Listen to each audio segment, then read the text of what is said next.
ज्येष्ठ भाजप नेते नितीन गडकरी यांनी बुधवारी सकाळी नागपूरच्या जिल्हाधिकारी कार्यालयात आपला नामांकन अर्ज दाखल केला। यावेळी रामटेक लोकसभा मतदारसंघाचे महायुतीचे उमेदवार राजू पारवे यांनी देखील आपला नामांकन अर्ज दाखल केला। यावेळी महायुतीच्या वतीने जोरदार शक्ती प्रदर्शन करण्यात आलं। बुधवार 27 मार्च ही पहिल्या टप्प्यातील लोकसभा निवडणुकीचा नामांकन अर्ज दाखल करण्याची शेवटची तारीख।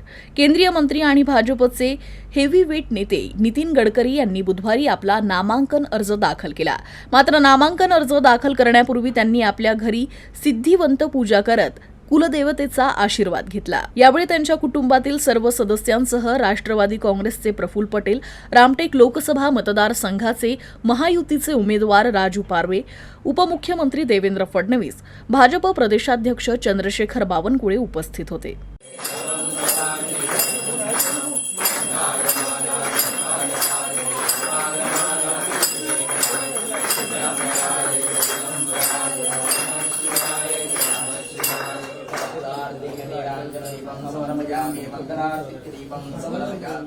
संविधान चौकातून जिल्हाधिकारी कार्यालयादरम्यान भव्य रॅलीच्या माध्यमातून भाजपसह महायुतीनं शक्ती प्रदर्शन केलं।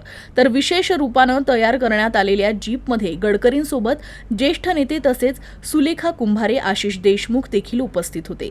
तर संविधान चौकात गडकरींनी डॉक्टर बाबासाहेब आंबेडकरांना माल्यार्पण करत अभिवादन केलं। तर कार्यकर्त्यांमध्ये मोठा उत्साह पाहायला मिळाला।